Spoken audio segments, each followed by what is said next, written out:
Chateau, guess what we have behind us? We finally have some French TV.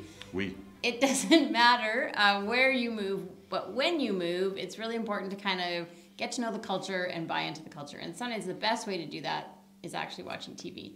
It doesn't matter if it was when we moved from Canada to America. It's an important kind of thing to be able to watch the local news and see the local advertisements and all those kinds of things. And in this way, even more, because we don't know the language perfectly. And so I was told by someone who is French that said, if you just watch 1 hour of French TV a day, we should be getting it. Yeah, nous apprenons le français. We are learning the French, and we're really excited about it. And we have kind of a fun weekend, actually.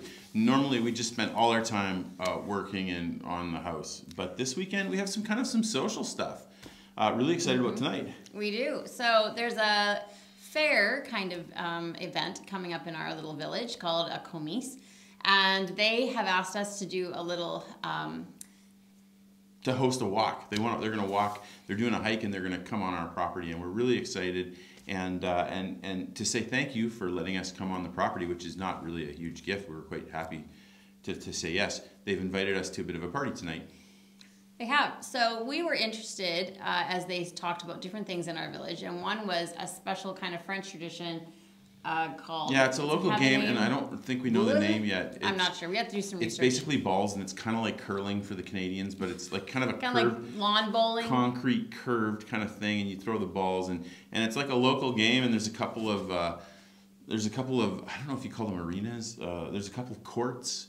I'm not sure what it's called. But there's a couple places in town, and so they're going to show us tonight, and so it's going to be super fun. We're going to see if we can take some video and add it in here. But we're really excited because we want to get to know our neighbors, and we want to be a positive force in the community and get to know some people. So there's that, maybe a bluegrass event tomorrow, lots of fun.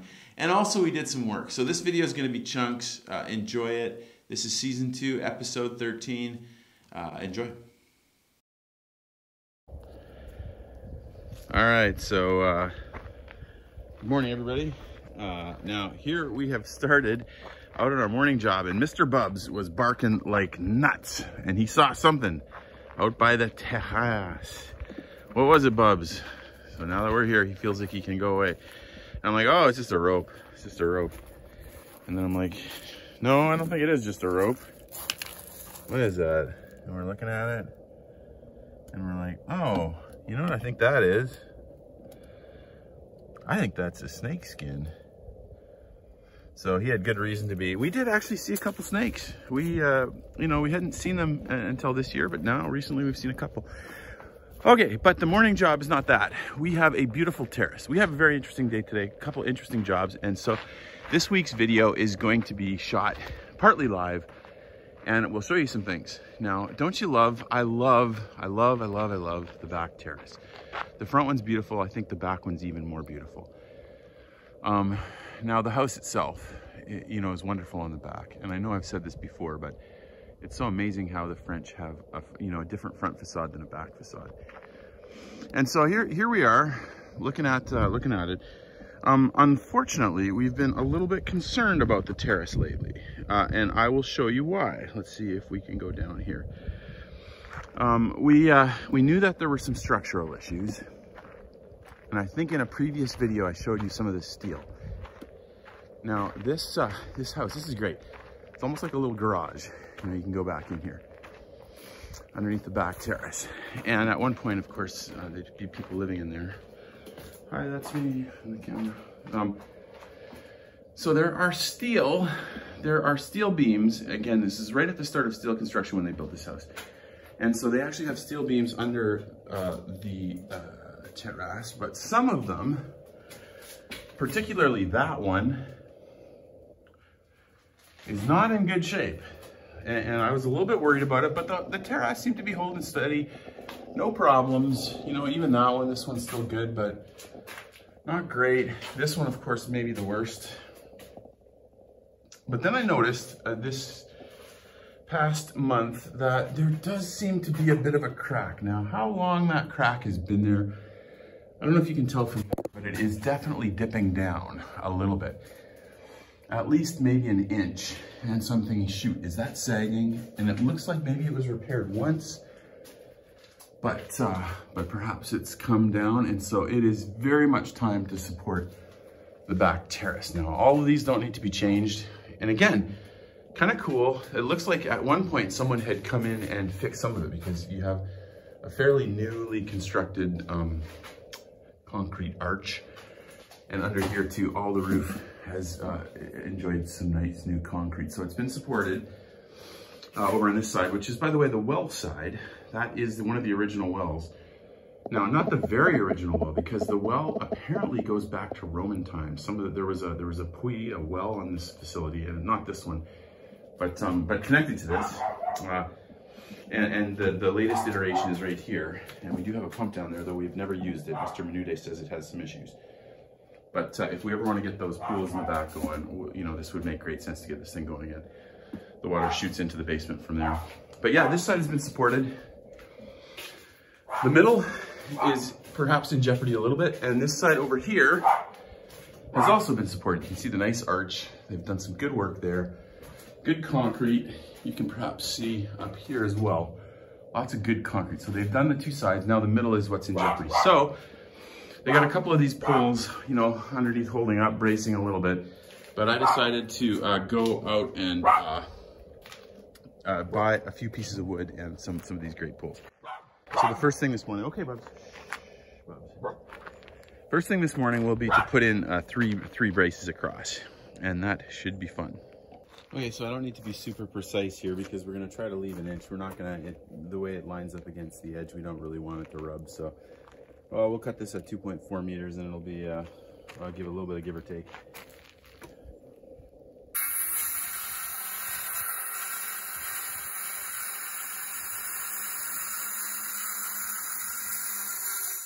Okay, we're started into it, making good progress. We've got some beams cut, and we got one in place. Now what I'm doing here, and again, this is relatively new, so please don't look to me for structural advice, but that's a nice big beam, and I've got two pipes under it. What we're doing is, first thing you gotta do is make sure the pipes are straight, and very fortunately for me, my level, my good 4-foot level there, has a magnet. So you get that on there, make sure that the thing's straight up and down. And then what I'm doing, at least, is I'm using two. I put one to get it started, and I get it up as high as I can. Then I put the next one in, and I try to get it a little higher, and I'm kind of going back and forth between them. We'll end up with just one per side. I'm also gonna probably go with the inside ones instead of the outside ones, because I just don't want too much of a span. It's a good piece of wood, and I realize it's not carrying the whole load, but the shorter the span, the more strength it has. And again, towards the outside, there's a fair amount of beam already, so I don't need a ton of strength to the outside. Honestly, it's probably right here where we need the strength. So I get that pole right under the crack. And on this side, I think we're good, but I'll come in to the inside one. So lots of fun. Okay, again, I'm a bit of a rookie on this, and I was just trying to go as hard as I could to turn these things, and they get pretty tight pretty quick. So what I decided to do is just take the old hammer and give it a tap, you know? And it's definitely working. It edges it up every close, and then after this one goes up a bit, I can tap this one higher. And then back and forth. I don't go too hard, because I remember one time I was working on a porch and I jacked it so hard that it started cracking on the top. So we're not gonna go crazy, but we're just gonna lift it again, make sure it's nice and snug, maybe just lift up just a wee little bit. Checking out our level. Level's looking not too bad. We'll go around and make sure. By the way, lots of birds and sometimes bats live in here. I just put those chairs there maybe yesterday, the day before. You can already see the bats. So I was kind of hoping we'd get one that would fly right out at us. It'd be a good video, but not so far. Also, really cool stuff in the caves. Like that is an extremely heavy stone table. I tried to move it, couldn't move it, but I broke it at one point. It's sitting there. Over here, look at all that rubble that has come down from the house at one point or another. My guess is from when the chimneys came down, because it looks like pretty good stone, but I could be wrong, and a bunch more there. It might be good for repairs someday. Plus, you can also kind of see that the wear on the rocks, you know, it's, and even the green here, you can tell water's been leaking down there, so it's sort of, put some green in there. He did, it's interesting that he put the supports there, one on each side. It seems to me that those rocks, that big stack of rocks would be a fairly good support for the metal, but you know what, I'm just gonna leave it there. Don't wanna mess with it. That was definitely, you know, it's interesting, you're hammering the stuff up there, and as you hit hit the hammer on it, it just kind of goes like, you can feel stuff falling. You know, so a lot of that, don't want to get a sliver of that, but not holding a ton, that metal beam, I don't think. Also interesting, I wonder if the cement was an after addition, because doesn't that kind of look at this, it kind of looks like slate maybe. I mean, it looks like natural rock, and it's kind of crisping too, like it's, you know, some of that stuff. So I wonder if some of this is original, like that feels kind of like slate. And then maybe they came later with concrete on some parts, like that looks like concrete right there. But again, then back to the outside. There she is. Definitely a lot more stable than it was. It's kind of tempting to put a couple more in, one on each end, but you don't want to go crazy with stuff. Three right down the middle. These are nice and tight. We gave them a good bang. We didn't want to take them up too high because we don't want to start forcing stuff upwards and break things that way. But no, we got some good support there. I'm not an engineer. I bet you could drive a car on it. But that's probably good because that's a lot of weight on that concrete. So we just got home from a great night. We are here in a place where they play a game called Boule, and it's apparently was originated in this Anjou area where we live. Yeah, on the shores of the Loire Valley, I guess the guys in the boats would play in the bottom of the boats, and so that's why it's kind of a curved track. But it was some of the organizers of the Comice, the local kind of fair that's coming up next week, and we are really happy to welcome them to hike around our chateau. And they were so thankful that they said, hey, we'd like to invite you for aperitifs and to play the game. And so first of all, we toured the site of the Comice, which is going to be really cool. If you're in anywhere close to Beaujeu, you should come out next weekend, August 21, 22. Pardon me, Eshmire. And then we learned the game. Now, that's a terrible shot right there because it is a game of patience. Lover. It is, and finesse. You have to be very gentle when you roll the ball, and it has a mind of its own, it seems, and it rolls. It's got plastic on each side. One side is weighted more than the other, and a roll of metal in the middle, and it kind of creates the ball to roll certain directions in this curved, I don't know, what is this called? Trench or something? Yeah. And your goal is to get as close as you can, kind of like curling, to the white ball at the end. Yeah. Although the more gentle and the more slow it goes, it seems to be the best strategy, unless you're trying to knock somebody out. Yeah, you gotta go super slow. No, this is the exception. That's a fast ball. Yeah, then you can that was a really nice shot. Now, after the game, I was playing with a couple of the young people, and I ended up doing okay. And so they gave me a trophy, except we realized that the trophy actually said, to the person that stayed up the latest drinking. So anyways. And then we had a delightful, they brought all these food. Oh my goodness, these were amazing. The macarons were fantastic, you guys. Like, she could seriously make money on those. There were about 20 of our neighbors, and they were so kind. God has just 100% blessed us with wonderful neighbors, looking out for us, giving us great advice. Yep. And we are just so thankful to have met them all tonight and been accepted into the community. Now, it's been fun. We've put a couple of Facebook Lives up this past week, and the one I put up last night, I talked a little bit about just, you know, how beautiful it is here and how we're grieving the fact that we're going to have to go back to the States. Now, again, I love teaching. I love my students, and I love the school, so really excited to seeing all of them.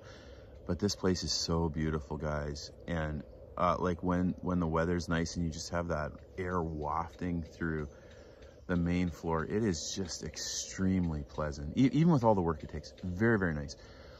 So I said that last night. I said, hey, we're grieving the fact that we're going to leave. And a number of people on YouTube kind of started making comments saying stuff like, why are you guys going? Why do you have to go back to the States? You know, how long are you going to be gone? All of that. And there was quite a bit of questioning about that. So I thought, well, I should probably talk about that a little bit.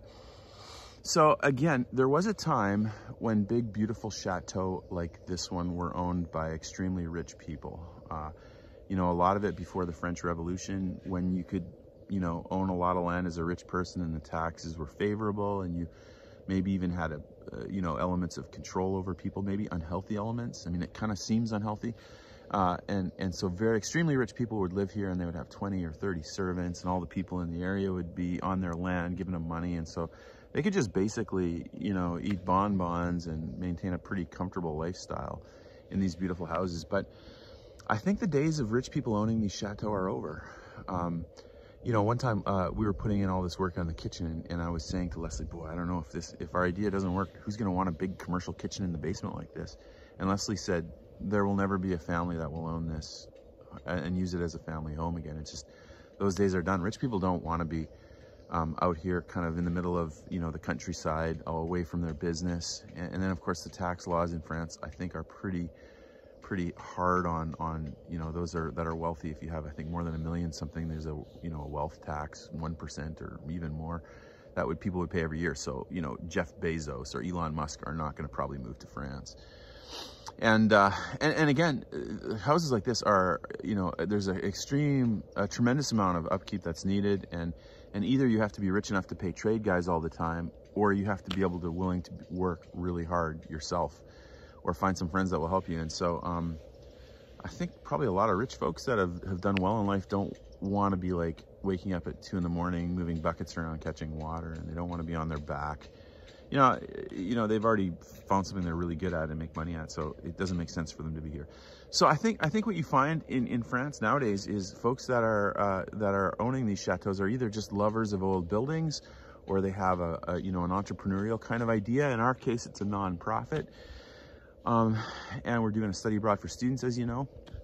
So one of the complexities for us is that since our organization is a non-profit, and our organization, it's Two Talent Ministries, by the way, it has 0 assets. They don't have, I mean, we have no paid staff and 0 assets. So they could never afford the house. So Leslie and I had to buy the house.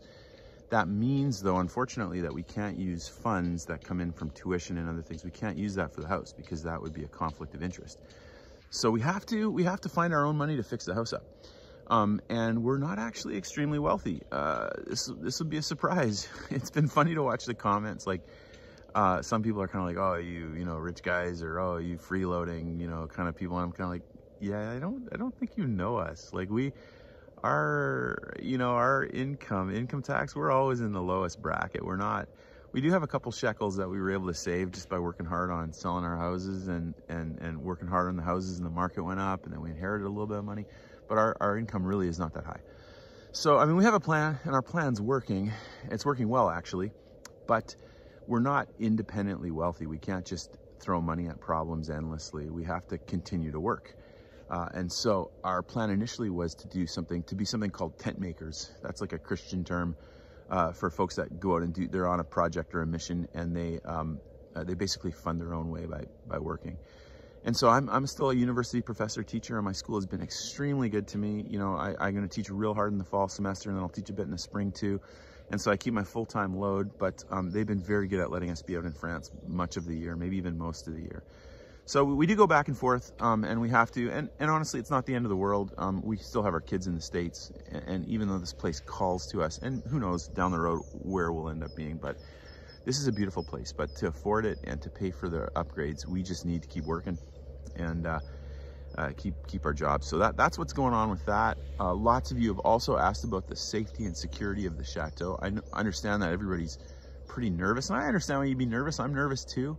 But to be honest, guys, there is nothing safe about this venture. Like, if we wanted safety and security, we'd be sitting in the beach house, you know, playing golf, and probably would have bought a hot tub.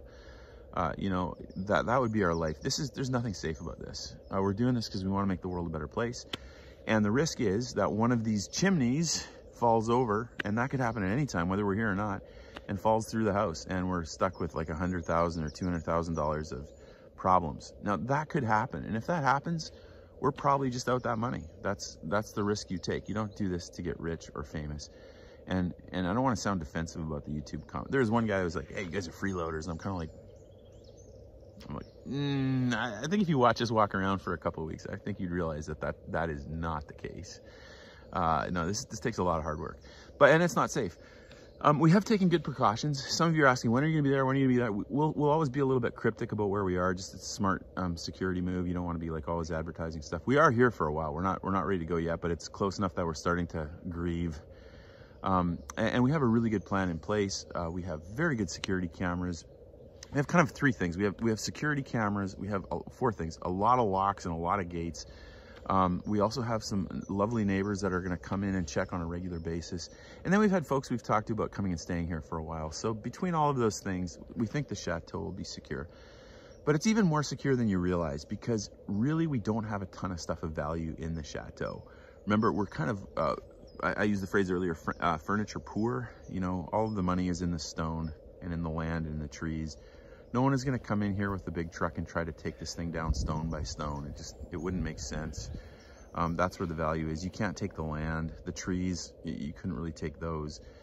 There's not a lot of things in the chateau worth more than $100. There's maybe a few, but even those you'd have to, you know, carry down 50 steps and then around a bunch of corners into a big truck through 5 locked doors. So it just, you know, we're not super worried about crime. Unless you had a criminal that was extremely hardworking and extremely dumb. You know, hardworking to spend a lot of effort to get very little, and dumb enough to realize that it's not probably a great use of their time when there's easier things to steal. So honestly, we're more worried about things like the weather and gravity. That's kind of where, you know, where we're hoping people will pray for us, and where we're hoping God will be good to us. So anyways, all that to say, we're excited. We're loving it while we're here, and we're gonna miss it so badly when we're gone. Can't wait to get back. So thanks for coming along on our day in the life in France, and hope you had fun watching all the things we got to learn today.